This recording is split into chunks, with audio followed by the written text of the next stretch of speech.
Twende kwa ndani ya tangilio cha kijiji.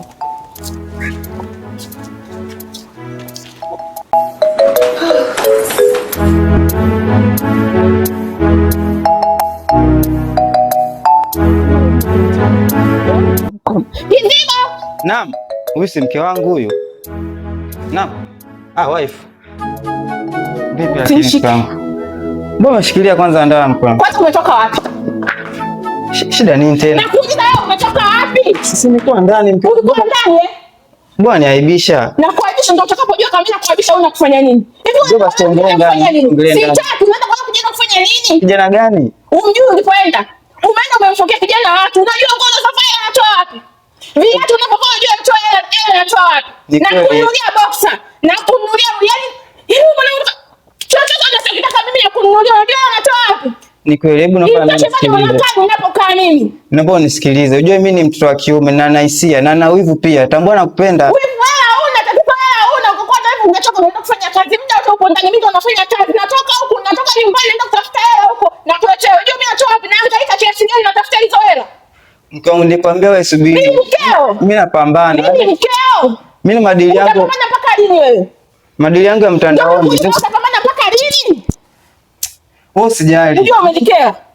Sasa sijali umenikea. Mimi mwenyewe. Wewe. Sikia, mimi niko kuona pale. Mimi ni haya ndio maana kama kwenda kumfuata nimwambie ukweli. Umfuate mwambie ukweli? Sababu acha unaanza kumpa. Mimi na hisia tambua. Wewe unaweza kumpa sawa unahisia. Tatizo wewe unilizishi. Nikiwa na wewe ndani unilizishi mwenzangu. Upo kama mwenye unajua ninyamlenda wewe. Unajua ninyamlenda? Nitajitahidi. Sasa baba naona mimi na wewe tumeshindwana. Yaani leo mwanzo na mwisho. Wewe fanya mambo yako na mimi nifanye mambo yangu. Sio tuko serious ndio kama hivi ninaongea nipo serious. Fanya mambo yako na mimi nifanye mambo yangu. Ngoja basi. Sasa unataka kunifanyia hivi kwa nini? Hebu unajua mimi nipisha mimi.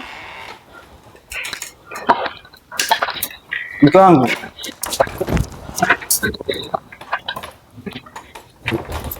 Sana na utaka nyumbani kwangu. Sikutaki. Nasikia mke wangu. Mbona unanifanyia vitu vya ajabu kama hivyo? Wewe unanifanyia hivyo. Toka nyumbani kwangu. Wewe unajua jinsi gani na mipango na wewe ya mbeleni? Una mipango na mimi usingeenda kuniharibia kama ungekuwa na mipango na mimi usingeenda kuniharibia. Yaani umetoka hapa, umemfuata kule. Unamwambia achana na mke wangu. Mimi nimeacha kumwambia ukweli. Unawali na mimi wewe. Toka. Unajua mimi nakupenda sana mke wangu. Mapenzi yataisha mimi na kuanzia leo. Basi kuanzia sasa hivi mimi nitajitahidi kufanya kazi nisipate hela. Nakuomba mke wangu usifanye hivyo please, niko chini ya miguu yako. Nakupenda mwenzako tambua. Nakupenda usifanye hivyo mke wangu, shida nini tena? Ninapokuambia utoke nyumbani kwangu nina maana. Kwanza inisha mke wangu.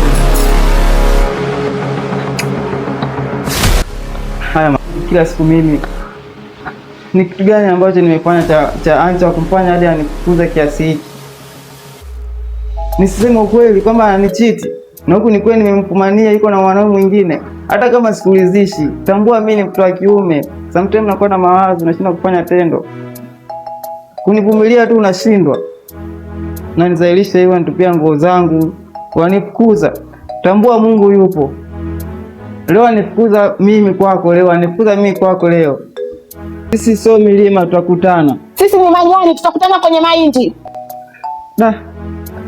Ila tambua mimi bado nitakuendelea kukupenda hata kama unipendi. Siku kiona thamani yangu nitafute tu. Sababu mimi bado nitaendelea kukupenda. Ila mapenzi.